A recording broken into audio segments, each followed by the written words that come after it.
Is Zebby Matthews the right pitching guy for Minnesota? Is he one of those rookies like Brooks Lee that can help them propel to the next level? Well, that's what we're going to talk about today. What's going on, guys? It's your boy Tyler Gates, aka TAG Live 205, back with another video. I'm going to talk about this call up that the Minnesota Twins made. Some question it, some praise it, some don't like it at all. Zebby Matthews, from what I've seen and what I've heard, great guy, great personality, but even a better prospect. Number 6 in their organization, their top pitching prospect, as well as I just stated. It's a lot of things that go into a call up. How fast the player is developing.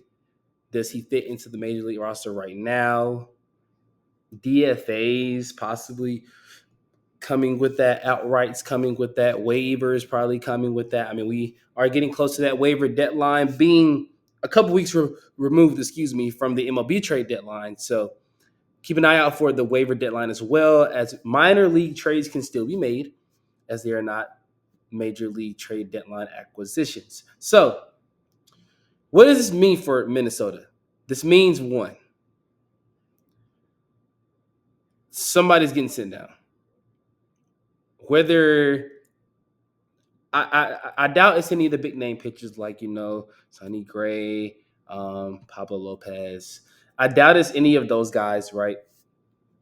But when you look at the relieving staff, who is going to get down or get sent down, out of the relievers market for the Twins? Will somebody get DFA? Will somebody get sent to AAA, AA? I doubt AA, but once again, do they have any rehab assignments? Not that I know of. I mean, the Minnesota Twins are one of those organizations that keep a lot of things in-house, so we don't know what really is going on, right?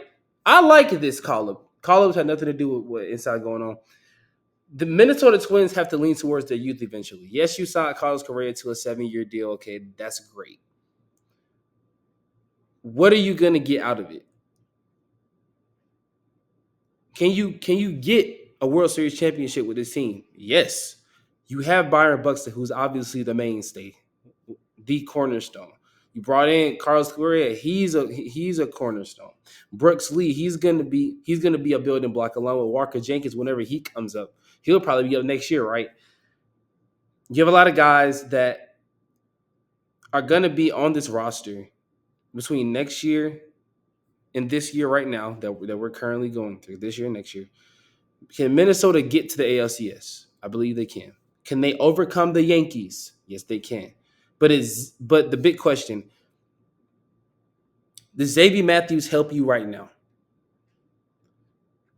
I like to be confident when I talk about prospects, so I'm going to go ahead and say yes, that he does help you right now. This is a kid that is down there in the minors, that he's doing great things. The Twins are known for developing great pitchers, but they come great when they go to other teams.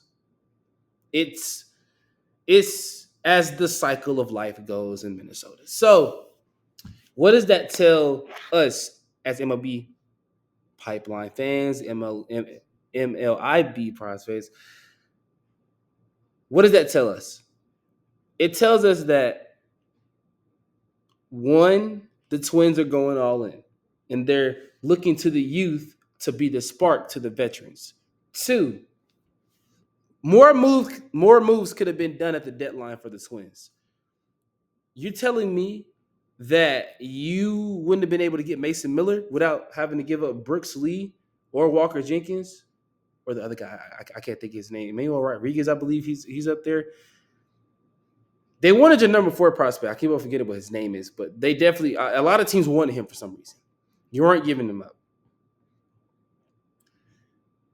I applaud the Twins for not giving all their prospects away like the Padres do. But AJ Preller's on the hot seat, so that's a different thing.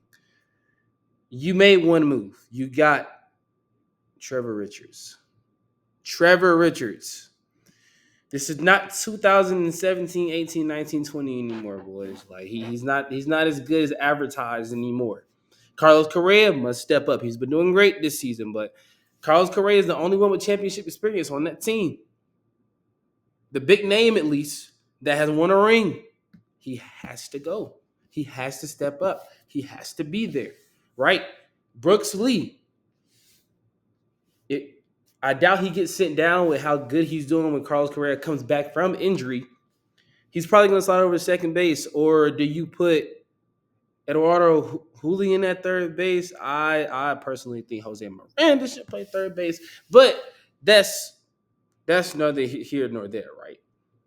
If you have Jose Miranda in the lineup, Brooks Lee in the lineup, Carlos Correa in the lineup, Byron Buxton in the lineup, Royce Lewis in the lineup, and Willie Castro in the lineup, you're good. That's all you need, right? Now you could have got a Josh Bell. He could have been like the Miguel Sano of the team, the Bamba squad, as they call them. So you had a lot of pieces. You had Josh Donaldson, you had that team, right? With Nelson Cruz, Miguel Sano, the big bumpers. Like I said, the Bamba squad. You traded pieces away. You traded Jose Barrios away to get top guys, right? The move for Nelson Cruz is going to be looked back as a great trade for the Twins. Yes, I'm going through Twins history here. A little bit, probably 3 years ago. Joe Ryan has been one of the greatest no-name all-stars in the past 3 years. Yes, I said greatest. You look at what he's done. Yes, the ERA might have dropped a little, but Joe Ryan is the truth and a half. He's about to be, 30? I think next year or a year and a half. It doesn't even seem like he's going to be 30. He's super young, right? The kid is amazing. He's amazing, okay? He's your ace going into game one. He starts game one if you make the playoffs. I don't want to hear about Sonny Gray. I don't want to hear about Pablo Lopez. He starts game one. If Zebby Matthews is on this roster, which I think he will be on this roster come playoff time, if you are in the playoffs, he starts game 3 or 4. That's just the motto.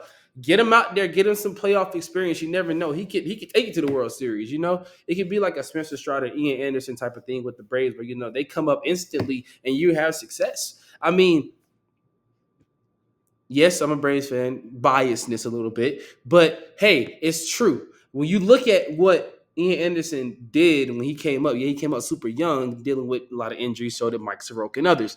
But Ian Anderson is a mainstay on this pitching staff for the Atlanta Braves.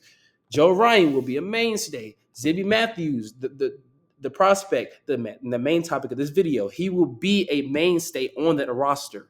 He will be somebody that they can build around the pitching staff at least. You have Chase Petty, I think. No, you traded him. Fine. You had Chase Petty. You traded him, right? You had Encarnacion Strand too. You traded him, okay? You had Spencer Steer. You traded him. So what are we doing, Twins? What are we doing? You just gave the Reds a future team to build around Ellie De La Cruz. But that's another here, another there. That's another topic for another video. The whole point of this is if Zebby Matthews can get on a run, the Twins are going to at least the ALCS. I'm not going to say World Series. If the prospect pool that they have with these rookies that are already up and these 2-year players, if they can embrace being the stars of the team and let the veterans do what they do, they'll go to at least the ALCS. At least the ALCS. It won't be against the Astros. The Astros are not going. I will tell you, the Minnesota Twins, this is their best shot to go to the World Series. But can they avenge Aaron Judge and the New York Yankees?